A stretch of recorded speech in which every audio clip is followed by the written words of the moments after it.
Alright, so I just had to change out the battery, died. But anyway, what we're getting to here right now today is we're going to change both of the hydraulic filters, the HST and the other hydraulic filter. I do have some of the hydraulic fluid in case I do lose some to top it off, and we're going to get ready to do this. I'm going to bring these guys down here. We're going to do the one that's on the driver's side, which I believe is the shorter of the two.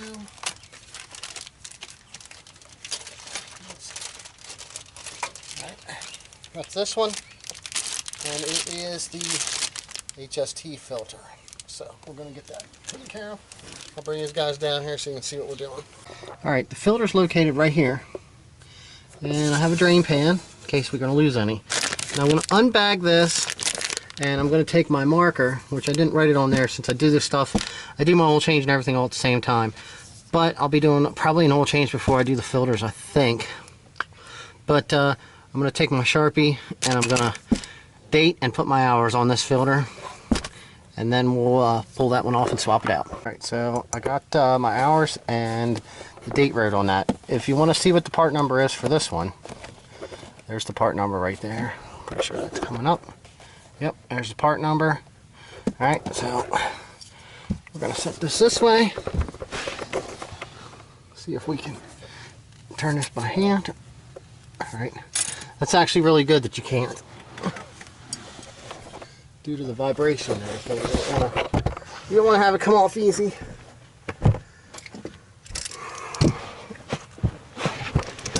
Okay, so we have the same tool I use for the oil change. Works great for anything. And we're going to slide that onto this one. And all we're going to do is just loosen it up. Alright, there we go.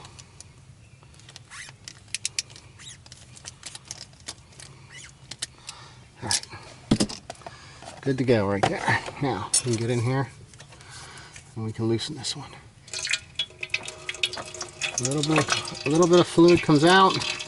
I just do the reinstall method.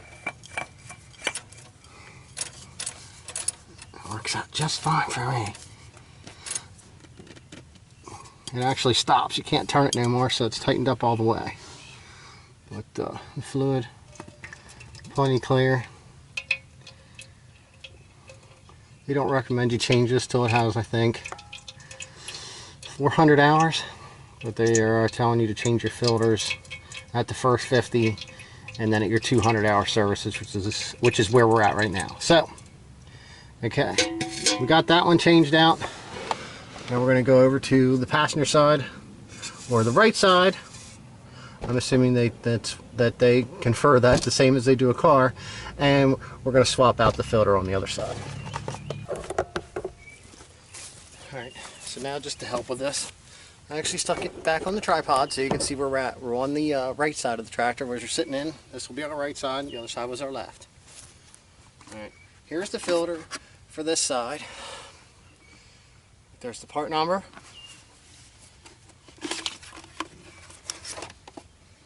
This is what it looks like.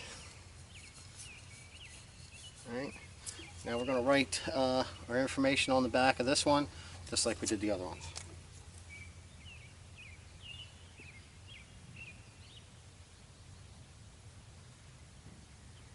I think it was 5.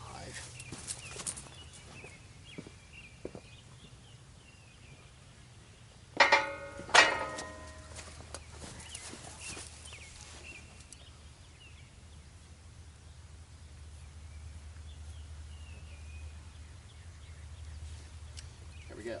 Now, I do know from the first time that I did this, some of the guys, they'll actually run like a shop vac off of the, I think if you neck it down with a piece of hose, you can actually put it on to where you check your fluid, where your dipstick is. And that'll put a vacuum on it, and it won't let any fluid actually run out of this, the hydraulic area, okay? Because it just lets the air in it, it doesn't create it doesn't have a vacuum, so it just lets everything right out. So what I did last time, which I didn't catch on video, was how quick it had come out. Because I was in a rush to get it done the first time because I needed a tractor. You know how that goes. And I was luckily I was ready to get the other filter right back on. So we're going to try that this time. As I'm taking the other one off, I'll unscrew it real fast. I'm going to screw this one on pretty quick. Like I said, I got 2 quarts of the fluid to top it off in case, you know, what you lose. And you are losing some anyway when you do this. So you should have at least a quart or 2 on hand regardless, because fluid does need to fill back into these filters. So I'm going to take you off the tripod and we'll get down here and I'll show you what we're looking at. Alright, so here we go. This is up on the right side of the tractor. Nice and tight. I can't get it with my hand. So I'm going to grab the oil tool here. See if I can get this to sit. And actually see what we're doing. That ain't going to happen.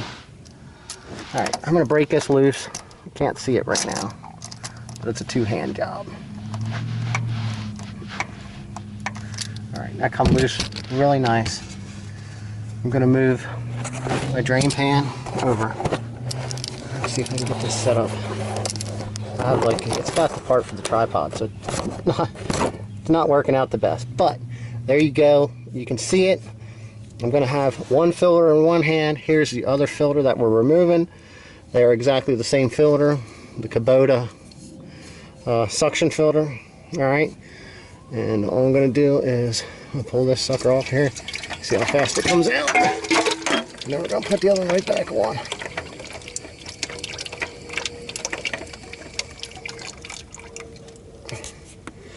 So that's what it does if you don't have a suction on it.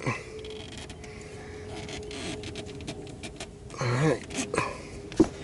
So, here we go. I'll show you how much is in here. This pan was pretty empty. I probably could measure it out. It doesn't really do measurement in this pan. And I did spill a little bit, so we'll have to get that cleaned up. Alright, I'm going to grab a blue shop towel and I'm going to wipe both of these sides off. There we go. The reason why you worry about wiping the stuff off is because you need to see if you start it up and there's any kind of leak.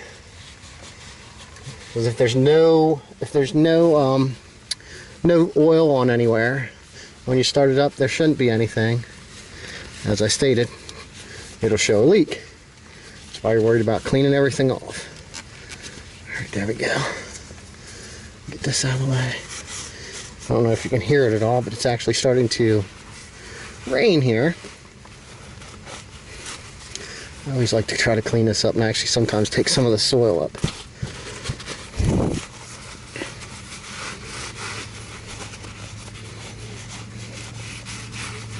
Okay, there we go. Now I'm going to start the tractor up. I'll move my implements around a little bit, and then I'll check the level of my fluid. Alright, anytime you check your hydraulic fluid so that you know you're checking it and it should be the same as the last time, you always want to try to be on like a level surface. And you always want to try to have either your loader or your implement on your 3-point hitch in the same location, because that's going to determine how much fluid is in your reservoir. I usually like to tilt this the whole way back and drop it down, because then it's in its closed position pretty much. And then I drop the 3-point hitch down all the way. Now I'm not sure how this is going to affect it, because it might not be down the whole way with this mower on the back, but right here is your dipstick. I'm going to get a towel and then we're going to wipe that off and we're going to see the level of it. It's really hard to see because it's really clear.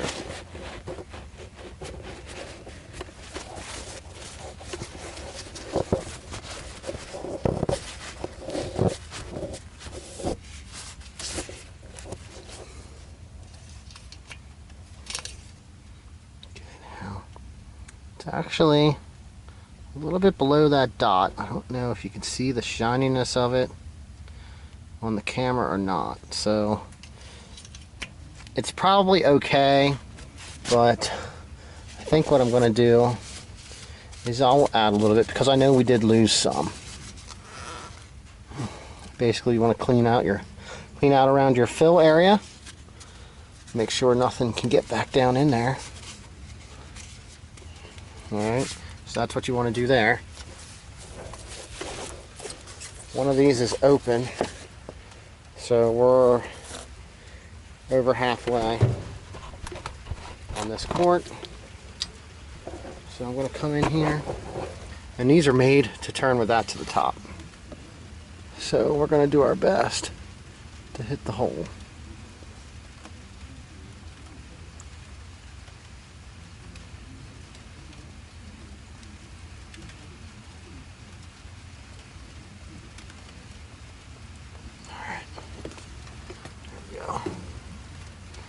So I'm not sure, like I said, I think we did lose almost a quart. I believe I just added half a quart as a guess. And we're going to cap this off, pull this out and see if it changes it. Yep, it's actually just above the dot in the middle. So you want your stuff to be in between there. Now since we're on the talks of this, we're also going to do one other check while we're doing our hydraulic fluid so everything's covered. Now, up here in the front, this is probably a whole lot easier with the loader off, okay? This is your front differential. Right here is where you check that. Alright? So, I'm pretty sure if you've seen any issues, you would see like leaking fluid somewhere. But your front differential on your tractor does take a lot of abuse because of lifting a lot of weight. Try to get some of this away from this cap. Alright, there we go. Alright, so we're going to put this down in here. This runs the same type of fluid in the front differential, okay? So you can see where that's at. That's just below the mark there.